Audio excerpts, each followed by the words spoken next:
Assalamualaikum warahmatullahi wabarakatuh. Salam sejahtera.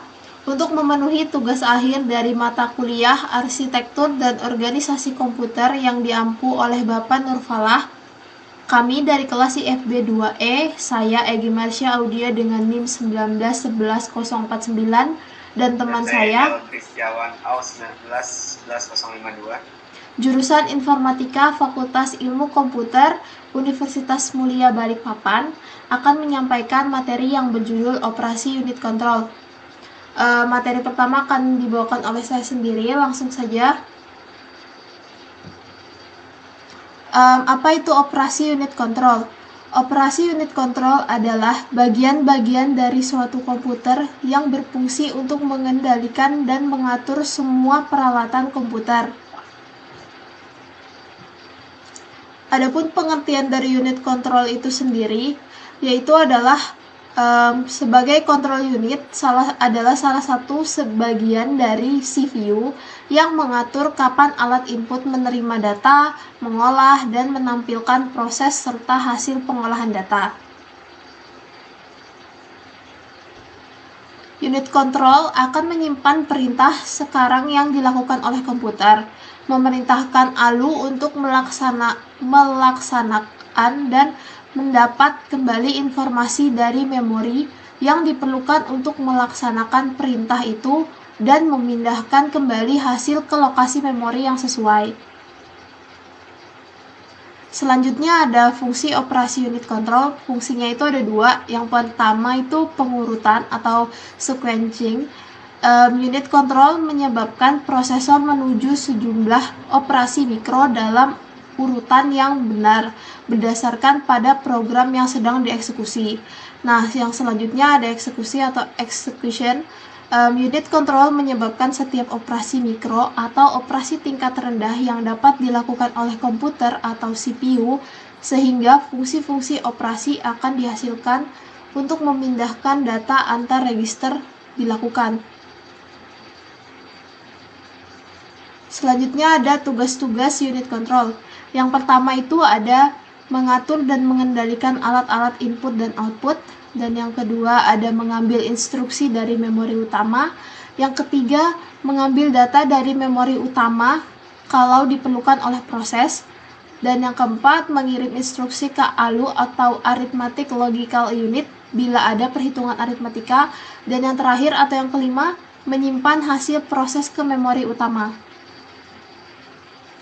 Selanjutnya ada cara kerja operasi unit control seperti yang terlihat pada gambar di sebelah kiri. Komputer akan menjalankan operasi bootstrap saat dinyalakan. Pada saat itu, operasi akan membaca instruksi yang telah disimpan pada memori, dan selanjutnya instruksi akan dibaca dari memori dan dieksekusi sesuai dengan urutan penyimpanannya. Nah, yang selanjutnya ada pada bagian inti unit control itu terdapat dua mode operasi yang berbeda. Yang pertama itu ada operasi biasa. Dalam operasi biasa, selama operasi biasa atau ordinary operation, bagian inti dari unit control menghasilkan signal kontrol yang nantinya akan mengatur unit control. Dan yang kedua ada startup mesin. Selama startup mesin, unit control memunculkan dan menandai berbagai macam register. Misalnya setiap bit control mengatur satu operasi mesin. Nah, selanjutnya ada jenis-jenis unit control. Di sini ada dua. Yang pertama ada single cycle CU. Di sini proses di control unit ini hanya terjadi dalam satu clock cycle. Artinya setiap instruksi ada pada satu cycle, dengan ini tidak memerlukan state. Nah, yang kedua ada multi-cycle CU. Control unit yang multi-cycle lebih memiliki banyak fungsi, yaitu memerhatikan state dan opcode. Bagian selanjutnya akan dibawakan oleh teman saya. Kepada Edi, saya persilakan. Di sini saya akan membahas tentang struktur unit control. Di sini ada 4, yaitu unit input, unit memori penyimpanan, unit logika dan aritmatika atau ALU, dan yang keempat unit output. Selanjutnya di sini ada unit input, yaitu perangkat keras komputer yang berfungsi sebagai alat untuk memasukkan data atau perintah ke dalam komputer. Selanjutnya ada unit logika atau aritmatika, yaitu salah satu bagian komponen dalam sistem komputer berfungsi melakukan operasi atau perhitungan aritmatika dan logika, atau seperti penjumlahan, pengurangan, dan beberapa logika lain.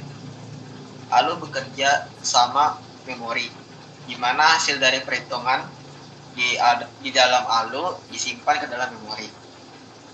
Selanjutnya ada unit memori penyimpanan, yaitu terbagi menjadi dua. Di sini ada memori internal dan memori eksternal. Memori internal berupa RAM atau Random Access Memory, yang berfungsi untuk menyimpan program yang kita olah untuk sementara waktu. Dan ROM atau Read Only Memory, yaitu memori yang hanya bisa dibaca dan berguna sebagai penyedia informasi pada saat komputer pertama kali dinyalakan. Di sini ada unit output, yaitu perangkat keras komputer yang berfungsi untuk menampilkan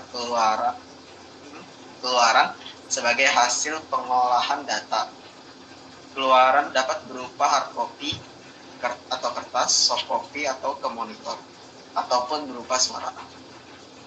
Di sini ada dua, yaitu jenis input dan output unit control.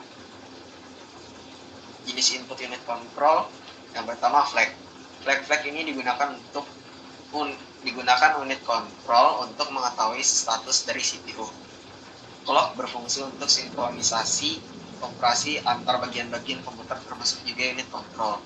Yang ketiga, kontrol sinyal to control bus, yaitu memberi jalur ke unit kontrol untuk sinyal-sinyal seperti sinyal interput dan acknowledgement.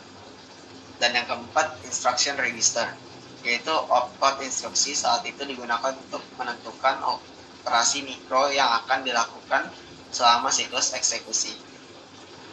Di sini ada jenis output unit control, sinyal kontrol dalam CPU atau kontrol sinyal in CPU.